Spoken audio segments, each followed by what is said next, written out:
はい、こんにちは、内藤です。今日はマイアミボートショーに来てます。2015年の2月14日になります。見てみましょう。今日は、アジム53マジェラーノというモデル。この53のマジェラーノ53フィートということですけども、このマジェラーノシリーズがとてもいいです。これは、おそらくですね、たくさんの船を乗り継いだ方が、最終的に乗れるもうラグジュアリー大人の一手というような感じの船として、紹介したいと思います。ちょっとね、外観を少し見てみましょう。アジムのね、特徴であるこのね、カラーハル、これは本当に綺麗なね、メタリックのカラーがずっと載ってます。で、この53のモデルっていうのは、いわゆる、ゆったりとね、ロングクルージングできるタイプとして作られています。ですから至る所にですね、船の、安全性ですとか、それから、波の強さ、やっぱり長く乗るのでスピードよりも、しっかりとした走行性能、そちらの方をメインに作られてるんですね。ですからね、本当に春、それからこの丸いホールドのね形もすごく綺麗だと思います。で、見ていただくと分かるんですけども、一番このへさきまで行くとですね、どうでしょうかね、本当に船らしいっていうかですね、通常であればね、鋭角にカットされているラインがもう完全にこの本線のようなですね、真下にカットされて、そして船底につながっていると、このカット、このフォルムも実はこのマジェラーノシリーズのね、いいところだと思うんですね。大人の船っていう感じです。はい、それではね、少し中の方に入っていきたいと思います。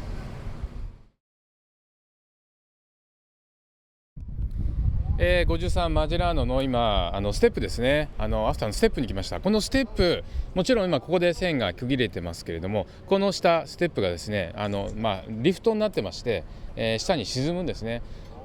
ですからこのままステップが水に入っていきますので、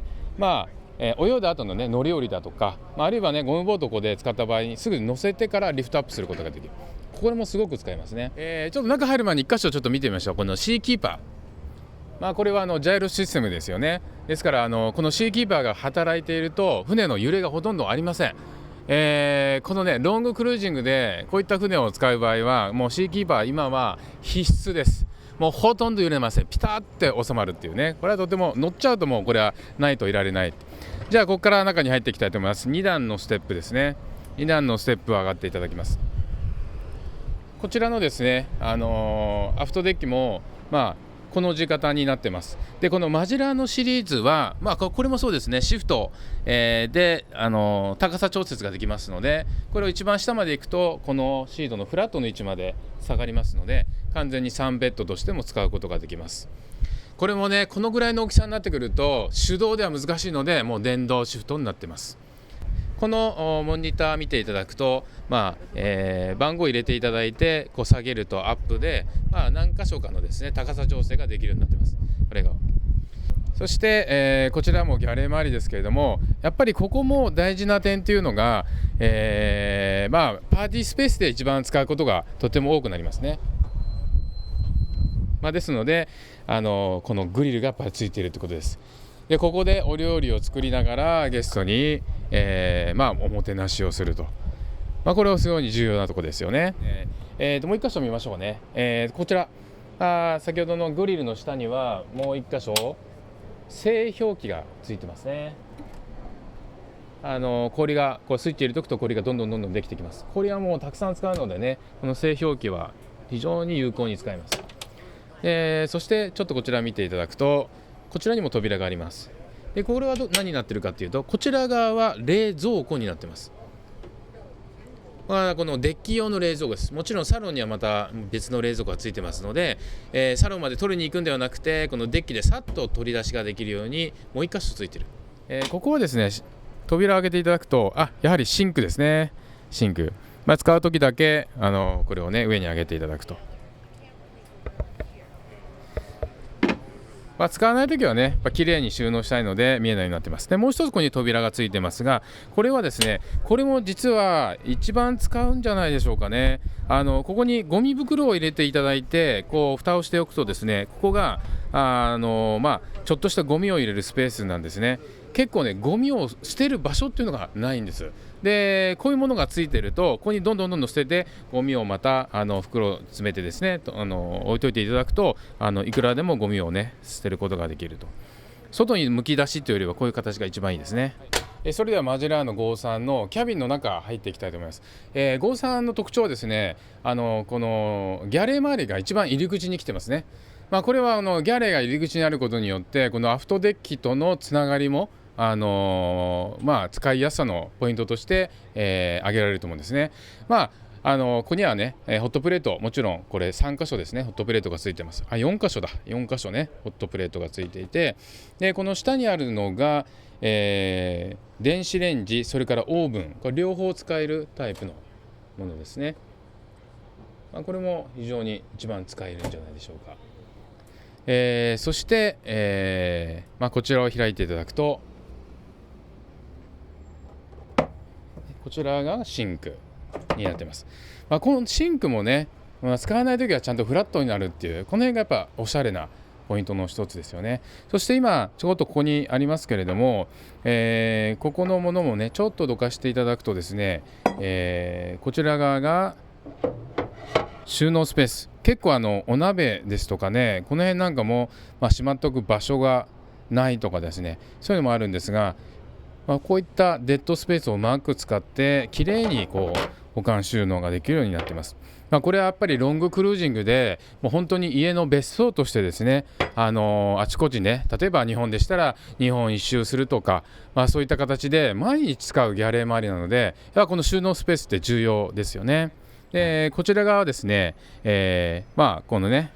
しっかりした扉、普通の扉になってますけども、ここを開けていただくと、もちろん冷蔵庫と、それから上が製氷機です。冷凍室ですね。冷蔵庫、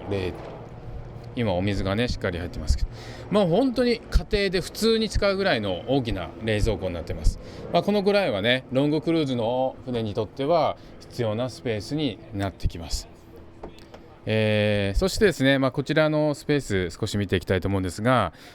ここもですね扉を開けていただくと、こちら側にはですね、オーディオ関係のね DVD ですとか、そういったものがついているのと、でもう一つですね、やはりこのロングクルーズをするときに、やっぱ食器関係がね一番使うんです。で船を走ってる間、食器がバタバタと割れてしまったりとかで、そういうのが多いんですが、やはりこの船用に必ず収納がですね、動かないようにセッティングされている。これ実は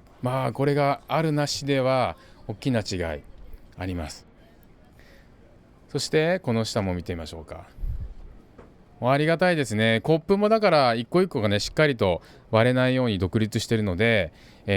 ほんと船向きですね。で一個一個こうストッパーがちゃんとついてますよね。これも走ってる間はちゃんとストッパーで止めることができる。この細かいところですけど実用的です。いいですね。でこのシャンパングラスにもですね、アジムっていうねちゃんとロゴが入ってますけどね、これアジム専用のっていうことですね。で来る方はね、このアジムっていう名前のこの後ろにですね、自分の船の船名を入れたりとか、こういうこともちょっとしたおしゃれなことでやる方もいらっしゃいます。でこちらも見てみましょうか。こちらがですね、今スピーカーのねこの BOSE のスピーカーが1個この下に入ってます。でこの船は、上見ていただくと分かるんですが、こっちが多分 BOSE の、低音のねスピーカーになるんでしょうね。で上も全部 BOSE のスピーカーが、これサラウンドなんでしょうかね、4箇所全部角度をつけてついてます。これはとってもいい音が出るシステムをこの船では採用してますね。はい、じゃあそのままですね少し見ていきたいと思うんですが、こちら側のですね、メインのこの、メインサロンになるわけですけど、メインサロン自体がとにかく幅がすごく広いっていうのがお分かりいただけると思います。だからソファーのこの座る、この位置っていうかね、奥行きがすごく広いですよね。もう本当にゆったり座れるっていう感じになります。これは大きな特徴ですね。そしてもう一つがですね、ちょっと座ってみましょうかね。もう本当に優雅にゆったりと。だからクルージングしながら、もう一つの点はですね、こう乗ってる方が、走ってる時に海が全部見えるっていうことなんですよね。これ船の形形状によってはですね、窓の高さが高すぎて外の海が見えない。でそうするとですね、酔いやすいっていうのがあります。でもこの船の場合はシーキーパーがついていて、これだけ海が見えるので、本当にクルージングしながら部屋の中にいてまず酔うことがほとんどないっていうのがわかると思うんですね。だから非常にこの目の高さ、座っていても海が見えるっていうのはこれとっても重要なポイントです。そしてもちろんね、ここも工夫があるのはもう見て通りですけれども、たくさんのねゲストが来た場合はこのように開いていただいて、大きなテーブルのスペースを作ることもできます。もう簡単ですよね。でこの閉まる時もね、バタンっていかないんです。これちゃんと空気がふっと触れるように、ロングクルーズの、船となりますと、やはり、この部屋の中でね運転するっていうケースも多くなってくると思います。でこれはロアステーションですから、下の、コントロールということになりますけれども、こちらもシートがやっぱりゆったりしていて、で前をこう運転しながら見てもですね、本当に見やすい、本当にへっ先までよく見える状態になっています。この高さがですね、非常に大きなポイントですね。でこの船の場合も、2機のねインボードになるわけですけども、しっかりとねこのジョイスティックもちゃんとついてます。でこれはコンピューター制御によってやはり船の位置をですね微調整することができますんで、つける桟橋つけるときはもうスタリングはもう使えません。もう全てこのジョイスティック1本でやります。で走り始めたらこっちのねメインの、コントロールを使って、前後進で、通常はもうニュートラルから前進に入れて、そしてシンクってこのシンクロのボタンを押していただくとですね、1本レバーで2機のエンジンをもうピタッとシンクロさせながら走るという装置になっています。で実際は、2本のレバーでなくてシンクロを入れて1本のレバーだけで使うと、こういうような形の使い方がメインになってくるんですね。これもすごくいいです。もう今エンジン調整がねピタッとシンクロできるというのがとってもいいですね。で、もう一つステップがですね、やはりこのボタンを取っていただいてこう下げていただきますね。そうするとこのステップがあるなしでまた大きな違いが出てきますね。でスタンディングでも本当によく見えるようになります。もちろん座っている状態でも逆にステップが1個あることによってまた使いやすさもねこう安心感もあります。結構ねこの辺はですね見やすいです。とにかく私もいろんな船見てますけれども、ちょっとした工夫なんですけどね、このタコメーターもちょこっとこっちに手前に角度ついてるだけでえらい見やすくなります。ベタってくっついてるか張り付いてるかですよね。この辺もすごく、これはサーチライトですね。サーチライト、タンクモニターとかですね、この辺は通常のものですね。これはディプスですから側進系ですね。船の深さが測れるようになっています。それでは53マジラノの中のね、部屋の方をちょっと案内していきたいと思います。53ですから結構ね奥深く入りますね。1段2段3段4段5段6段ステップで降りていただく。そうするとですねここは通常なんていうんですかね、部屋のようなスペースになってないんですよね。もっと言うとですね、小さい部屋が小分けにしてしまってとても窮屈な感じの、イメージが多い船が多いと思うんですけども、このマジラノ53というのはここが全部開放的な、一つの部屋にもうなってるんですね。これは多分ね船よくご存知の方はこのスペースは面白いなって思われると思うんですね。いわゆるデッドスペースで使われない部屋がいくつもあるよりもこのスペース1個作ってくれた方がとってもね、このロングクルーズですから、ちょっとこの気分を変えてこの下のねソファーでゆっくりっていうこともできると思うんですね。それではですねこの、ロアのねこのソファーから、一番後ろの方の部屋になります。これがオーナーズルームになりますね。オーナーズルーム入っていきたいと思います。もうね扉もしっかりしてますよね。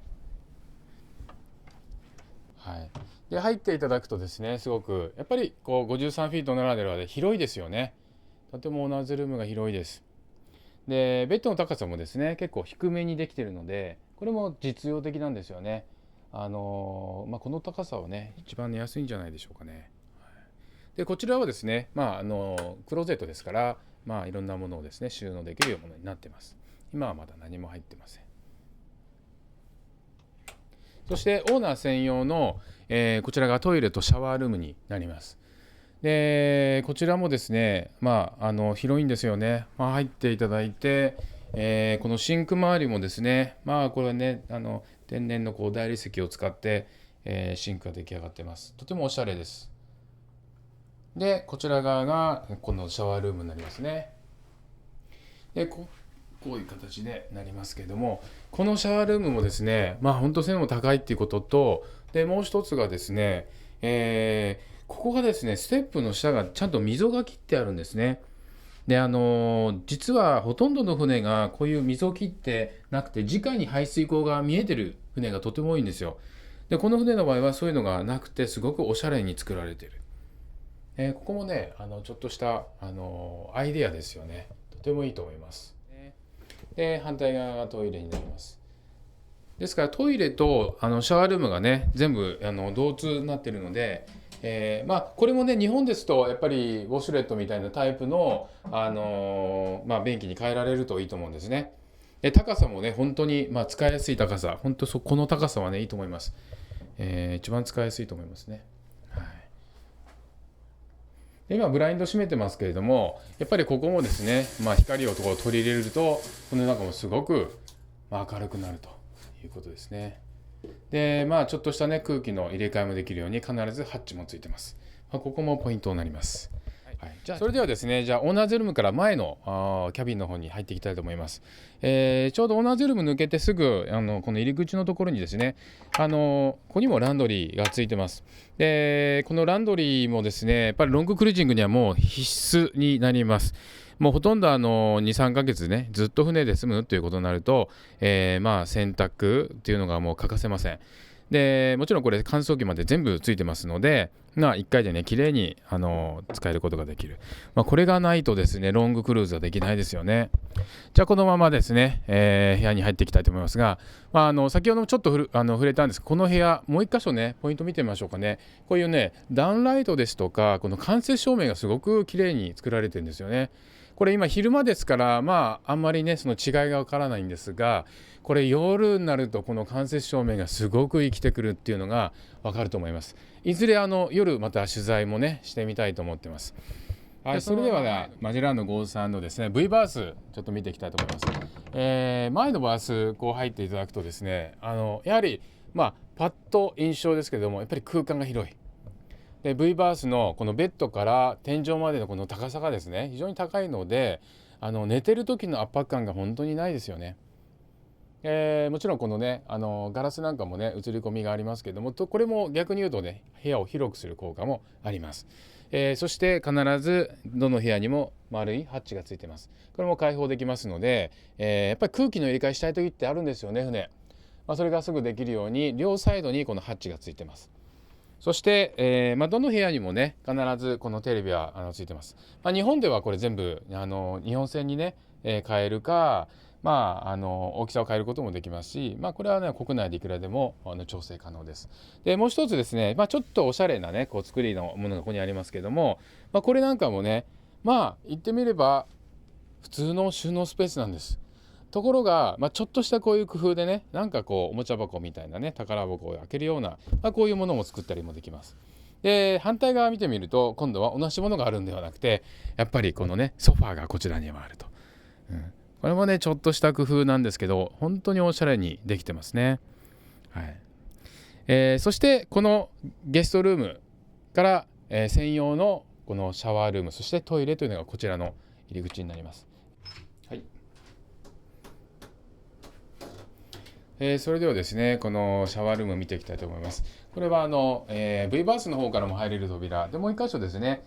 中央の方のソファーの部屋の方からも入ることができます。使う方から入って反対側のロックをしていただければ、こちらが入ってくることもありません。でもう一つがねこのシャワールームがとっても広いということです。で、もちろんシャワーをこのまま浴びてしまうと、トイレとか全部濡れてしまいますので、そこを変えるためにですね使う時だけこのようにスライディングの扉を閉めていただきます。完全に、一つの、空間として、シャワーを浴びていただくということができます。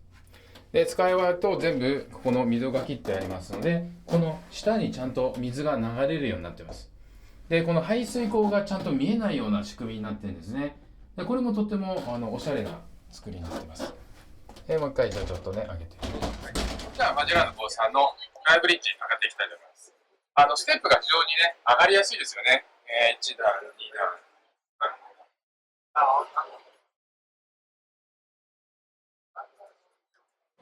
上がっていただくと、やはり、ね、このフライブリッジの広さですね。ここはこの字型のソファーになりますけれども、ちょっと後ろも見てみましょう。こちらの後ろステップ。ここはデッキチェアを置いていただいたりとか、ちょっとしたね、折りたたみの椅子を置いていただいても使い道があると思います。非常にここのスペースも、非常に広いです。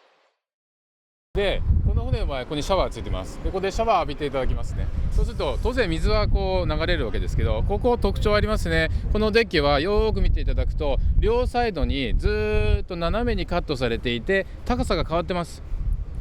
でこの高さが変わっていることによって全部水がですねこの溝に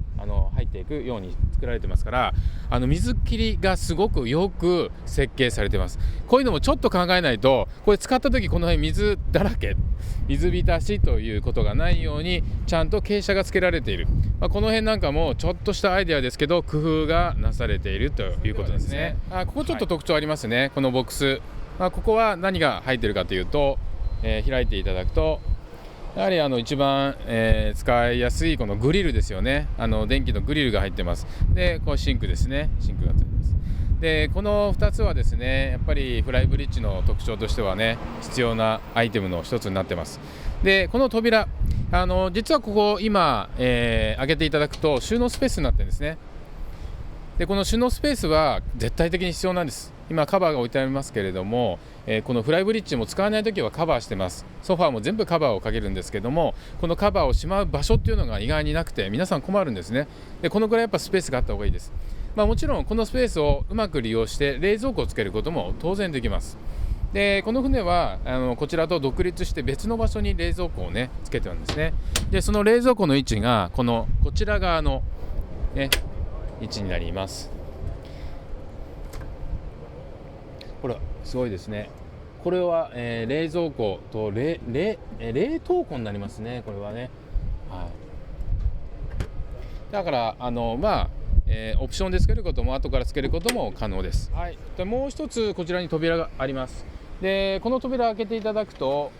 そうなんです。ここにも、ゴミ箱をねここにゴミ袋を通していただいてゴミを捨てられる場所をね作ることができます。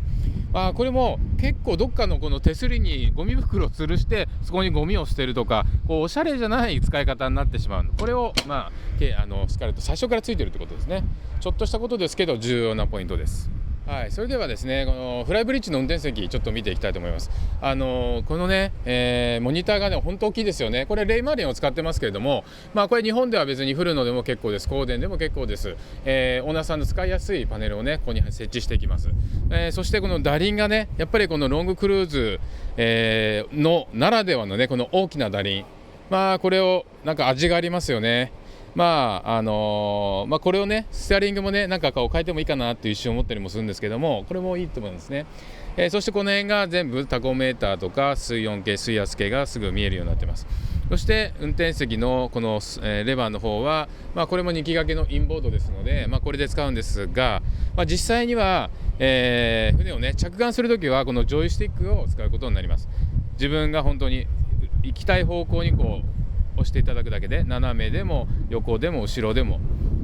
これは本当に使います。でもちろん立ちながら後ろを見ながらですね、ジョイスティックでこうやってつけていくと、こういうような使い方になると思うんですね。で非常に見やすい使い方になります。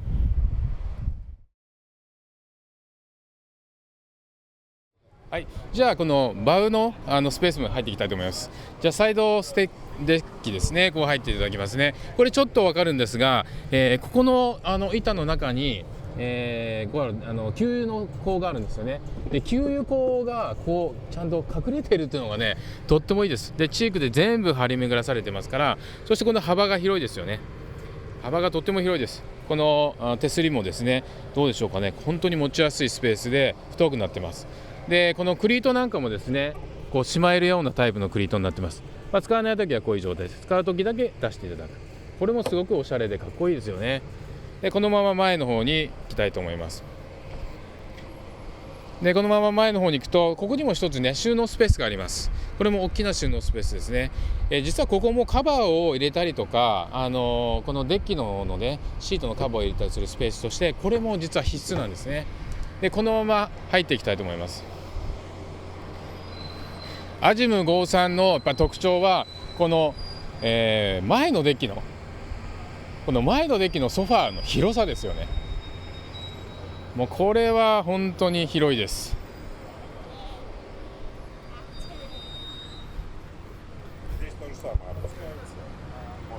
これどうでしょうかね、10人ぐらい普通にスペースとして使えるようなソファーになりますね。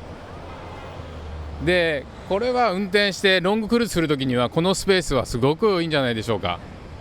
それではですね、今このパワーデッキの方のテーブルも、これもパワーリフトですので、